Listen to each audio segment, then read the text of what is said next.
राजन पाटील यांचा उमेश पाटील यांना टोला. संन्यास घ्यायचा असेल तर सौंदत्तीला जा. जिल्हा परिषद निवडणुकीत मोहोळ तालुक्यात भाजपला मिळालेल्या यशानंतर माजी आमदार राजन पाटील यांनी राष्ट्रवादीचे जिल्हाध्यक्ष उमेश पाटील यांना टोला लगावला. उमेश पाटील शब्दाचे पक्के असतील आणि संन्यास घेणार असतील तर त्यांनी सौंदत्तीला जावं असा सल्ला राजन पाटील यांनी दिला. मोहोळ तालुक्यात भाजपला मिळालेलं यश हे नरेंद्र मोदी, देवेंद्र फडणवीस आणि जयकुमार गोरे यांच्या विचारांवर विश्वास ठेवून जनतेने दिलं आहे, असेही त्यांनी म्हटले.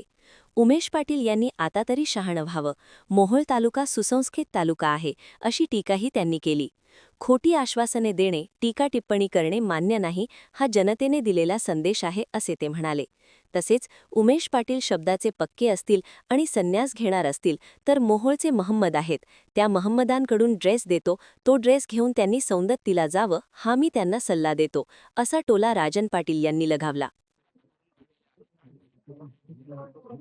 हा विजय भारतीय जनता पक्षाच्या केंद्रीय नेतृत्व नरेंद्र मोदी साहेब, राज्याचं नेतृत्व फडणवीस साहेब आणि जिल्ह्याचे कणखर पालकमंत्री जयकुमार गोरे साहेब यांच्या विचारावर विश्वास ठेवून मोहोळ तालुक्यातील कार्यकर्त्यांनी अत्यंत पराकाष्ठेनं त्या तालुक्यामध्ये भारतीय जनता पक्षाची भूमिका शेवटच्या लोकांपर्यंत पोहोचवली आणि म्हणून हा विजय हा मतदारांनी भारतीय जनता पक्षावर टाकलेला विश्वास आणि कार्यकर्त्यांना केलेलं कार्य, त्याच्यामुळे आम्ही हे संपादित करू शकलेलो आहोत. साहेब, तुमचे जे उमेश पाटील असेल, त्यांचे भाऊ असतील, सातत्यानं तुमच्यावरती टीका करत होते, काय सल्ला द्याला आता पराभवानंतर त्यांना? आता तरी त्यांनी शहाणं व्हावं.